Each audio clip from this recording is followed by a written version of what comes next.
અને હવે વાત કરીએ વિકાસથી વંચિત નવસારીના ધોલાઈ બંદરની। 16 વર્ષ અગાઉ ધોલાઈ મત્સ્ય બંદર તરીકે શરૂ કરાયું હતું, પરંતુ ત્યારબાદ સરકારે તેના વિકાસ માટે બિલકુલ ધ્યાન નહીં આપતા તે વિકાસથી વંચિત રહ્યું છે। સ્થાનિક આગેવાનો તેમજ ઘણી સંસ્થાઓએ વિકાસની માંગણી કરી, પરંતુ સરકાર તરફથી હજી સુધી ધોલાઈ બંદરના વિકાસ માટે કોઈ જ કાર્યવાહી કરાઈ નથી। ચાલુ વર્ષના બજેટમાં પણ સરકારે બંદરના વિકાસ માટે કોઈ જાહેરાત કરી નથી।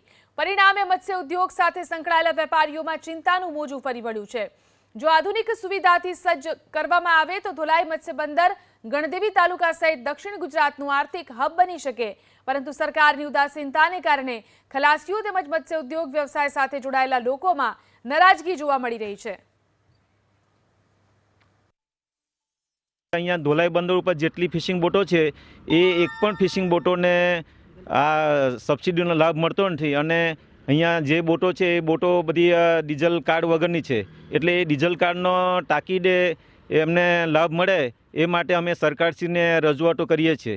બીજું અહીંયા ડીઝલ જે સબસિડીવાળું ડીઝલ મળવું જોઈએ એ ડીઝલ પંપની પણ વ્યવસ્થા નથી।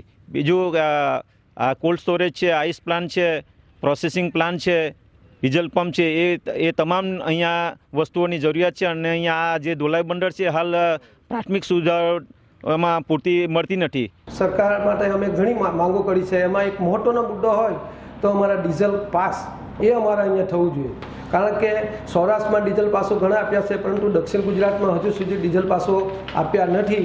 તો એ ડીઝલ પાસની જલ્દીથી સરકાર જોગવાઈ કરે અને અમને ડીઝલ પાસમાં રાહત આપે।